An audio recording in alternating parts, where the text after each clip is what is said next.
മൈസൂരിൽ വരുന്ന വഴി ലോറി താഴേക്ക് കൊക്കയിലേക്ക് മറന്നത് തൊട്ടേ അറിയാം. ആണല്ലേ, നേരത്തെ പരിചയമുള്ളതാണ്. അന്ന് എന്തോ പ്രണയത്തുണ്ടായിരുന്നോ? അപ്പോൾ ഞങ്ങളിങ്ങനെ സുനേഷേട്ടനെ പരിചയപ്പെടാൻ വന്നപ്പോഴാണ് സുനേഷേട്ടൻ്റെ ഒരു ഫ്രണ്ട് അനസിക്ക കട്ടിപ്പാറ. ഇതുപോലെയുള്ളവരെ എല്ലാവർക്കും നമസ്കാരം. കാണാപ്പുറത്തിൻ്റെ പുതിയൊരു വീഡിയോയിലേക്ക് എല്ലാവർക്കും സ്വാഗതം. നമ്മളിന്ന് പരിചയപ്പെടാൻ പോകുന്നത് കോഴിക്കോട് ജില്ലയിലെ തിരുവമ്പാടിയുള്ള സുനേഷ് എന്ന വ്യക്തിയാണ്. ജീവിതത്തിൻ്റെ നല്ല പ്രായത്തിൽ വിധി ചെയ്തൊരു ക്രൂരതയിൽ ജീവിതം വീട്ടിൽ തളയ്ക്കപ്പെട്ട ഒരു വ്യക്തി. ഇന്ന് അദ്ദേഹം വിധിയോട് പൊരുതിക്കൊണ്ട് കുട നിർമ്മാണവും പേന നിർമ്മാണവുമായിട്ട് ജീവിതം മുന്നോട്ട് കൊണ്ടുപോകാണ്. അദ്ദേഹത്തെ കണ്ട് അദ്ദേഹത്തിൻ്റെ ജീവിതത്തിൽ സംഭവിച്ച ദുരന്തവും ഇപ്പോഴത്തെ ജീവിതത്തെക്കുറിച്ചും നമുക്ക് മനസ്സിലാക്കാം.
അപ്പോൾ സുനേഷേട്ടൻ ഉണ്ടാക്കുന്ന പേനയും കുടയൊക്കെ നമ്മൾ കണ്ടു. ഇനി നമുക്ക് എന്താണ് സുനേഷേട്ടൻ്റെ ജീവിതത്തിൽ സംഭവിച്ചതെന്നൊന്ന് സുനേഷേട്ടനോട് തന്നെ ചോദിച്ചിട്ടറിയാം. സുനേഷേട്ടൻ എന്താണ് നിങ്ങൾക്ക് സംഭവിച്ചിരുന്നത്? നിങ്ങൾ ജന്മന ഇങ്ങനെയാണോ അല്ലെങ്കിൽ? അല്ല, ഞാനൊരു ആക്സിഡന്റിലാണ് ഇങ്ങനെ പറ്റിയത്. 2005 ഒരു ലോറി ആക്സിഡന്റിലാണ് എനിക്ക് സ്പൈനൽ ഇഞ്ചുറി പറ്റുന്നത്, നിലമ്പൂർ വെച്ചിട്ട്. അന്ന് എത്ര വയസ്സായിരുന്നു? എനിക്ക് അന്ന് 22 വയസ്സ്. കല്യാണം കഴിച്ചിരുന്നോ? ഇല്ല, കല്യാണം കഴിച്ചില്ല. ലോറി രാത്രി ഞങ്ങൾ മൈസൂരിൽ വരികയായിരുന്നു. മൈസൂരിൽ വരുന്ന വഴി ലോറി താഴേക്ക് കൊക്കയിലേക്ക് മറന്നത്. എന്തായിരുന്നു ലോഡ്? ഗ്യാസ് വണ്ടിയിലായിരുന്നു. അന്ന് ചെറിയ കുറ്റി ഗ്യാസ് ഉണ്ടായിരുന്നു. അന്ന് കുറെ വർഷം മുന്നേ ചെറിയ കുറ്റി ഗ്യാസ്, പ്രൈവറ്റ് ഗ്യാസ് നിറച്ച് കൊണ്ടുപോയിട്ടുണ്ടായിരുന്നു അവർക്ക്. അതെ. ഇവിടെ എല്ലായിടത്തും ഉപയോഗിച്ചുകൊണ്ടിരുന്ന ഓട്ടോറിക്ഷകളിലൊക്കെ ഉപയോഗിക്കാൻ വേണ്ടി ആ ഗ്യാസ് കൊണ്ടുപോയിരുന്നു വണ്ടിയിൽ. അതല്ലേ. അപ്പൊ അതിന് ശേഷം അതുവരെ ഇങ്ങനെ വരുമാനത്തിന് വണ്ടി പോലൊക്കെ ആയിരുന്നു അല്ലേ? ഞാൻ ആദ്യം ഓട്ടോറിക്ഷ പോലുണ്ടായിരുന്നു. അതിപ്പോ പഠിത്തമൊക്കെ കഴിഞ്ഞപ്പോ ഓട്ടോറിക്ഷയിൽ പോയി. പിന്നെ ഡ്രൈവിംഗ് സ്കൂളിൽ പോയിട്ടുണ്ടായിരുന്നു പഠിപ്പിക്കാൻ വേണ്ടി. അത് കഴിഞ്ഞിട്ടാണ് ഞാൻ ഗ്യാസ് വണ്ടി പോയത്. ആ സമയത്താണ് പറ്റുന്നത്. പിന്നെ എത്ര കാലം ഇങ്ങനെ കിടപ്പിലായിപ്പോയി? ഞാനൊരു 2005 പറ്റി ഒരു 2008 വരെ ഒന്നും പുറത്തേക്ക് തീരെ ഇറങ്ങലില്ലായിരുന്നു. പിന്നെ അതിനുശേഷം ഞങ്ങളുടെ അടുത്തുള്ള പൈനാൻ പാലിയേറ്റീവ്, ദിസ പൈനാൻ പാലിയേറ്റീവിലെ മത്തച്ചാട്ടം തരുന്നൊരു പുള്ളിക്കാരൻ വന്നില്ലേ പിടിച്ചു കൊണ്ടുപോയിട്ടാണ് ആദ്യമായിട്ട് പുറത്തിറക്കുന്നത്. അപ്പൊ അതുവരെയൊക്കെ താമസം അച്ഛനും അമ്മയൊക്കെ? അച്ഛൻ നമ്മുടെ എൻ്റെ അമ്മ വീടായിരുന്നു. എൻ്റെ തൊട്ടപ്പുറത്തുള്ള അമ്മ വീടാണ്. അപ്പൊ ഞാൻ ആക്സിഡന്റ് എൻ്റെ അമ്മ മരിച്ചതാണ്. അപ്പൊ ആ ഒരു സമയം തൊട്ട് ഞാൻ അമ്മ വീട്ടിലായിരുന്നു താമസിച്ചത്. അവിടെ തന്നെയാണ് താമസിച്ചത്. അമ്മ നേരത്തെ മരിച്ചിട്ടുണ്ടായി? അമ്മ എൻ്റെ 10ാം വയസ്സിലാണ് മരിച്ചത്. വേറെ സഹോദരങ്ങള്? അച്ഛൻ 2 കല്യാണം കഴിച്ചിട്ടുണ്ട്. അതില് 2 ആൾക്കാരുണ്ട്. അവരൊക്കെ അന്ന് സഹായത്തിനൊക്കെ അന്നൊക്കെ എല്ലാരും ഉണ്ട്. അവരൊക്കെ ചെറിയ കുട്ടികളായിരുന്നു. അവരൊക്കെ എപ്പോഴാണ് വലുതായത്. സമയത്തൊക്കെ ചെറിയ കുട്ടികളാണ്. എല്ലാവരും വലുതായി. എല്ലാവരും കല്യാണം കഴിഞ്ഞു. എല്ലാവരും സുഖമായിട്ട് ഇരിക്കുന്നു. അല്ലേ. അപ്പൊ ആ 2008 നിങ്ങൾ ഇതില് ഈ കുട നിർമ്മാണമാണോ? 2008 അല്ല, അന്ന് ആദ്യമായിട്ട് പുറത്തിറങ്ങുന്നത് 2008 2010 ആദ്യമായിട്ട് അവിടെ ഒരു പൈനാൻ പാലിയേറ്റീവിന്റെ കീഴിലൊരു റീഹാബിലിറ്റേഷന്റെ ഭാഗമായിട്ട് കുട നിർമ്മാണം പഠിപ്പിക്കുന്നത് തിരുവമ്പാടി വെച്ചിട്ട്. ആ ഒരു ഇതിലാണ് ആദ്യമായിട്ട് കുട നിർമ്മാണത്തെ കുറിച്ച് അറിയുന്നതും പഠിക്കുന്നത്. അതിനുശേഷം ഞാൻ IPM എന്ന് പറയുന്ന കോഴിക്കോട് ഇനിഷ്യേറ്റീവ് പാലിയേറ്റീവ്സിന്റെ ഒരു പാലിയേറ്റീവുകാരുണ്ട്. അവിടെ നിന്നാണ് ഞങ്ങൾക്കുള്ള എല്ലാ തരത്തിലുള്ള റീഹാബിലിറ്റേഷൻ്റെ കാര്യങ്ങളും, പേപ്പർ പേന, അതേപോലെ കുട നിർമ്മാണം, സോപ്പ്, ലോഷൻ കാര്യങ്ങൾ, മെഴുതിരി, അങ്ങനത്തെ എല്ലാ കാര്യങ്ങളും ഞങ്ങൾ പഠിപ്പിച്ചിട്ടുണ്ടായിരുന്നു. സ്വന്തം ഒരു വരുമാന മാർഗം കണ്ടെത്താൻ വേണ്ടി. അതിൽ നമുക്ക് ഏറ്റവും കൂടുതൽ ഇപ്പോൾ ചെയ്യാൻ പറ്റുന്ന ഒരു കാര്യം കുട നിർമ്മാണവും അതേപോലെ പേപ്പർ പേന ഇങ്ങനത്തെ കാര്യങ്ങൾ മാത്രമേ ഉള്ളൂ. ഒരു വിപണി കണ്ടെത്താൻ കഴിയുന്നുള്ളൂ. ബാക്കിയുള്ള സാധനങ്ങൾക്കൊന്നും എല്ലായിടത്തും ഉണ്ടല്ലോ, സോപ്പൊക്കെ വലിയ കമ്പനികളൊക്കെ. നമ്മളിപ്പോൾ പേപ്പർ പേനയും കുട മാത്രമേ ചെയ്യുന്നുള്ളൂ. അപ്പൊ ഈ കുട നിർമ്മാണത്തിലുള്ള സാധനങ്ങളൊക്കെ നിങ്ങൾ എവിടുന്നാ കളക്ട് ചെയ്യുന്നത്? ഞാൻ കുട നിർമ്മാണത്തിലുള്ള സാധനം എടുക്കുന്നത് കോഴിക്കോട് നിന്നാണ്. അതാരാ പോയി സഹായിക്കും? ഞാൻ സ്വന്തം പോകും. ഞാനും വൈഫും കൂടെ പോകും. എങ്ങനെ? ഓട്ടോറിക്ഷയ്ക്കാണ് പോവുക. സ്വന്തമായിട്ട് ഓട്ടോറിക്ഷ ഉണ്ട്. ഞാൻ അതിനകത്ത് ഓട്ടോ ഓടിക്കും. ലൈസൻസ് ഒക്കെ? ലൈസൻസ് ഉണ്ട്. അപ്പൊ ഞാൻ ഓടിക്കുന്ന സമയത്ത് എനിക്ക് ലൈസൻസ് ഉണ്ടായിരുന്നു. അതിനുശേഷം ഞാൻ അങ്ങനെ ഇൻവാലിഡ് ഗാരേജ് ആയിട്ട് ലൈസൻസ് 2015 എടുത്തു. ഡിസബിലിറ്റി ഉള്ളത് കൊണ്ട് ഇതിന് വേറെ ലൈസൻസ് വേണം. സുനേഷ് ചേട്ടാ, ഈ കുടയൊക്കെ ഉണ്ടാക്കിയാൽ നിങ്ങൾ ഇതെങ്ങനെയാണ് വിപണനം ചെയ്യുന്നത്? ഞാൻ കൂടുതൽ കുട വിൽക്കുന്നത് ഓൺലൈനായിട്ടാണ്. നമ്മൾ ഫേസ്ബുക്ക്, ഇങ്ങനെ യൂട്യൂബേഴ്സ് ഒക്കെ വന്ന് വീഡിയോ ചെയ്യുന്നത്. അപ്പോൾ അതിൽ കുറേ ആൾക്കാർ നമ്മളോട് ഇങ്ങനെ ഞാനും നിങ്ങളെ ഫേസ്ബുക്കിലാണ് ആദ്യമായിട്ട് കാണുന്നത്. അങ്ങനെ നമ്മൾ ഒരു ഹാൻഡിക്യാപ്ഡ് ആയിട്ടുള്ള ഒരാളാണ്. അപ്പോൾ അവരുണ്ടാക്കുന്ന ഉൽപ്പന്നങ്ങൾ മേടിക്കാന്നുള്ള മനസ്സുള്ള ആൾക്കാർ, അവർക്ക് നമുക്കൊരു ജീവിതമാർഗ്ഗമാണല്ലോ. കാരണം സാധാരണക്കാർക്ക് എല്ലാ പണിക്കും പോവാം. നമുക്കിപ്പോൾ ഒരു വർഷം കുടയോ അല്ലെങ്കിൽ പേനയോ അങ്ങനത്തെ ചെറിയ സാധനങ്ങൾ ഉണ്ടാക്കിയിട്ട് കിട്ടുന്നൊരു വരുമാനം ഉണ്ടാവുള്ളൂ. അപ്പോൾ അത് ആ ഒരു മനസ്സോട് കൂടി വാങ്ങുന്ന ആൾക്കാർ മാത്രമേ വാങ്ങാറുള്ളൂ. കാരണം ഇപ്പോൾ നമ്മുടെ അടുത്ത് നിന്നൊരു കുട വാങ്ങുന്നത് കുടയുടെ കൊറിയർ ചാർജ് അടക്കം തന്നിട്ടാണ് അവർ വാങ്ങുന്നത് നമ്മളോട്. ഒരു കുടയ്ക്ക് 4 രൂപയാണെങ്കിൽ കുടയുടെ പോസ്റ്റ് ഓഫീസിൽ അയക്കുന്ന പൈസയും കൂടെ അവർ അയച്ചു തന്നിട്ട് നമ്മൾ വാങ്ങും. ശരിക്കും അവർക്ക് വാങ്ങുമ്പോൾ നോക്കിയാൽ ശരിയാണ്, 50 രൂപ കൂടെ അതിന്റെ വരുന്നുണ്ട്. പക്ഷെ അവരത് നോക്കാതെ നമ്മളെപ്പോലുള്ളവർക്ക് ഒരു ഹെൽപ്പ് ആവട്ടെ, കാരണം ജോലി എടുത്ത് ജീവിക്കാനുള്ള ഒരു പ്രോത്സാഹനമാണ്. ആ രീതിക്ക് തന്നെ എല്ലാവരും വാങ്ങുന്നത്. ഇപ്പോൾ ഫേസ്ബുക്ക് വഴി, വാട്സാപ്പ് അങ്ങനെയുള്ള ഗ്രൂപ്പുകൾ വഴി തന്നെയാണ് എൻ്റെ ഒരുപാട് കുറവുകളും പോകുന്നത്. പിന്നെ നമ്മുടെ ഈ നാട്ടിലുള്ള ആൾക്കാരെ കുറെ വന്ന് വാങ്ങാൻ പറ്റുന്ന ആൾക്കാരൊക്കെ നമ്മുടെ അടുത്ത് നിന്ന് വാങ്ങും. അല്ലാത്തവരൊക്കെ ഇന്ത്യയിൽ മൊത്തം കൊറിയർ അയച്ചു കൊടുക്കാറുണ്ട്. ശരിക്കും ഏതെങ്കിലും സ്കൂളുകാരോ അങ്ങനെ ആരെങ്കിലും ഒക്കെ ഒരുമിച്ച് ഓർഡർ ചെയ്യാറുണ്ടോ? എല്ലാവരും ചെയ്യാറുണ്ട്. സ്കൂളിൽ NSSന്റെ ഭാഗമായിട്ട് കുട്ടികൾ ഒരുപാട് കുട വിറ്റ് വന്നിട്ടുണ്ടായിരുന്നു. 2 വർഷം മുന്നേ താമരശ്ശേരിയിലുള്ള സ്കൂളും എല്ലാം ഉണ്ടായിരുന്നു. കുറങ്ങാട് സ്കൂള്, കോഴിക്കോടുള്ള കുറേ സ്കൂളുകൾ, അങ്ങനെ NSSന്റെ ഒരു പ്രോഗ്രാമായിട്ട് അവർ ചെയ്തിട്ടുണ്ടായിരുന്നു. ഭിന്നശേഷിക്കാരായിട്ടുള്ള ആളുകൾ ഉണ്ടാക്കുന്ന ഉൽപ്പന്നങ്ങൾ വിറ്റ് കൊടുക്കും. ശരിക്കും ഈ പേപ്പർ പേന ശരിക്കും ഒരു നമ്മളെ ഈ പ്രകൃതിക്കും നല്ല സാധനമാണല്ലോ. കാരണം പ്ലാസ്റ്റിക് അല്ലല്ലോ, അത് വളരെ കുറവാണ്. അതേപോലെ തന്നെ അതിനകത്തൊരു വിത്ത് ഇടുന്നുണ്ട് നമ്മള്. വിത്തോ? ആ ഒരു പേന അതിപ്പോ നമ്മള് ഉപയോഗിച്ച് വലിച്ചെറിയുന്ന സമയത്ത് അതിനകത്ത് ചെടിയുടെ വിത്തുണ്ട്. അതെന്നാലും ഞങ്ങൾക്ക് ഒരു പുതിയ അറിവാണ്. വിത്തുണ്ട്. അപ്പൊ അത് വലിച്ചെറിഞ്ഞാൽ വിത്ത് മുളച്ച് വരും. അത് നിറഞ്ഞ് ആ പേപ്പർ അങ്ങ് അരിഞ്ഞു പോയി കഴിഞ്ഞപ്പോ ഒരു ചെടി ഒരു ചെടി ഉണ്ടാവും. അപ്പൊ ഓരോ പേനയും ഓരോ ചെടിയാണ്. ഒരു ജീവനുണ്ട്. അപ്പൊ അതൊക്കെ ശരിക്കും പ്രോത്സാഹിപ്പിക്കേണ്ട ഒരു സംഭവം തന്നെയാണ്. ഗവൺമെന്റ് ഒരുപാട് പ്രോത്സാഹിപ്പിക്കുന്നുണ്ട്. ഗവൺമെന്റ് ഹരിത പ്രോട്ടോക്കോളിന്റെ ഭാഗമായിട്ട് ഈ വർഷം തന്നെ നമ്മളെ ഇലക്ഷൻ കമ്മീഷൻ 27,000-ഓളം കൊട കോഴിക്കോട് നിന്ന് വാങ്ങിയിട്ടുണ്ട്. പേന paper pen 27,000 paper pen election commission മേടിച്ചിട്ടുണ്ട്. പിന്നെ ഗവൺമെന്റിന്റെ ഖില വഴി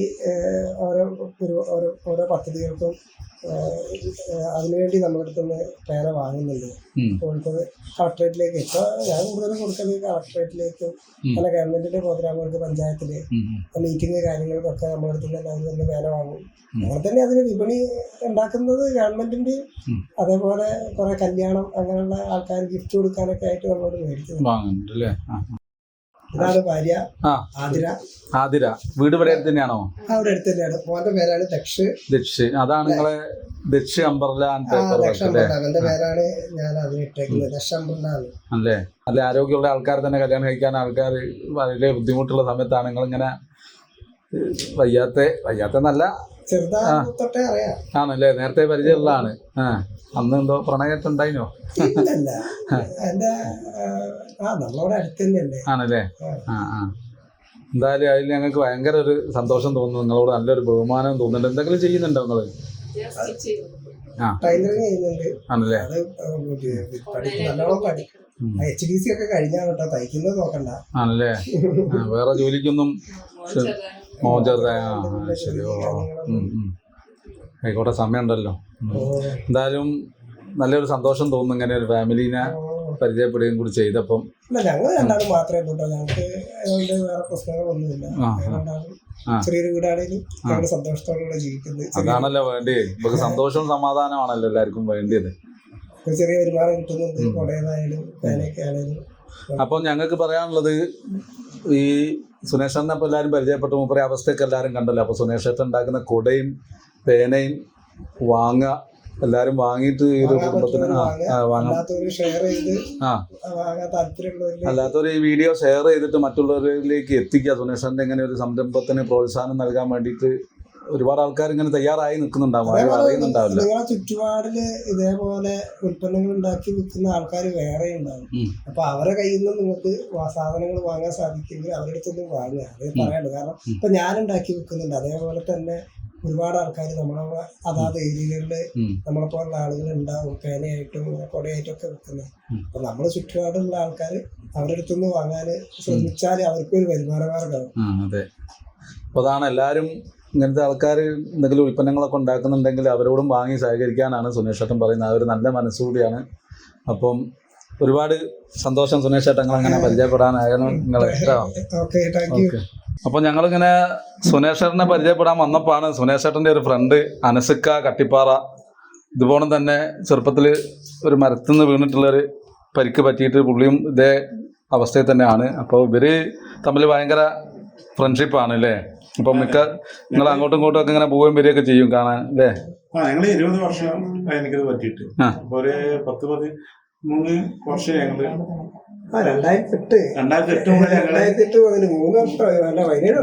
ഞങ്ങള് 17 വർഷമായി നിങ്ങളെ ഫ്രണ്ട്ഷിപ്പ്. അനസിക്ക എന്താ ചെയ്യുന്നത്? ഞാൻ ചെറുതായിട്ട് മൊബൈൽ ഷോപ്പ് നടത്തുന്നുണ്ട്. ആണല്ലേ? നാട്ടിൽ തന്നെ, തലയാട്. ആണല്ലേ? അപ്പൊ അനസിക്കായുടെയും ഫാമിലി ഉണ്ട്. എല്ലാവരും ഇവരിങ്ങനെ ഫാമിലി ആയിട്ട് ഇന്ന് ഒരു 70 ദിവസങ്ങളിൽ ഒരുമിച്ച് കൂടിയതാണ്. ആ ഒരു അവസരത്തിലാണ് ഞങ്ങളും ഇവിടെ എത്തിപ്പെട്ട്. ഇപ്പൊ ഒരുപാട് സന്തോഷം അനസിക്കാനെയും പരിചയപ്പെടാൻ കഴിഞ്ഞാൽ. അനസിക്കാന്റെ ഫാമിലി ഉണ്ട്. പരിചയപ്പെടാൻ കഴിഞ്ഞതിൽ ഞങ്ങൾക്ക് സന്തോഷം. ഞങ്ങൾക്കുള്ളവരെ സപ്പോർട്ട് ചെയ്യണതിന് ഒരുപാട് സന്തോഷമുണ്ട്. കാരണം അങ്ങനെ വീൽ ചെയറിൽ ഇരിക്കുന്ന ആൾക്കാർക്ക് ഒരു വിപണി കണ്ടെത്താന്, പുറത്തോട്ട് അറിയിക്കാന് ഇപ്പൊ ഒരു യൂട്യൂബിലോ അല്ലെങ്കിൽ ഫേസ്ബുക്ക് അങ്ങനെയുള്ള മാധ്യമങ്ങളിലൂടെ സാധിക്കുള്ളൂ. കാരണം ഫോളോവേഴ്സ് ഉള്ള ആൾക്കാർ ഒരു വിസിബിലിറ്റി വന്നാലേ ഉണ്ടാവുള്ളൂ. ഉള്ളവരോട് തന്നെ നമ്മളെ കൊണ്ട് കഴിയുന്ന എന്തെങ്കിലും കാര്യങ്ങളൊക്കെ നമ്മളും ചെയ്യുക. ഇനി ചെയ്യാനുള്ളത് ഇത് കാണുന്ന ആൾക്കാർക്കാണ്. നിങ്ങളിത് ഷെയർ ചെയ്തിട്ട് ഇവരെ ഈ ഉൽപ്പന്നങ്ങളൊക്കെ ഒന്ന് വിപണി ഉണ്ടാക്കി കൊടുക്കുക എന്നുള്ളതാണ് എല്ലാവർക്കും ചെയ്യാനുള്ളത് അല്ലേ? ഒരുപാട് സന്തോഷം.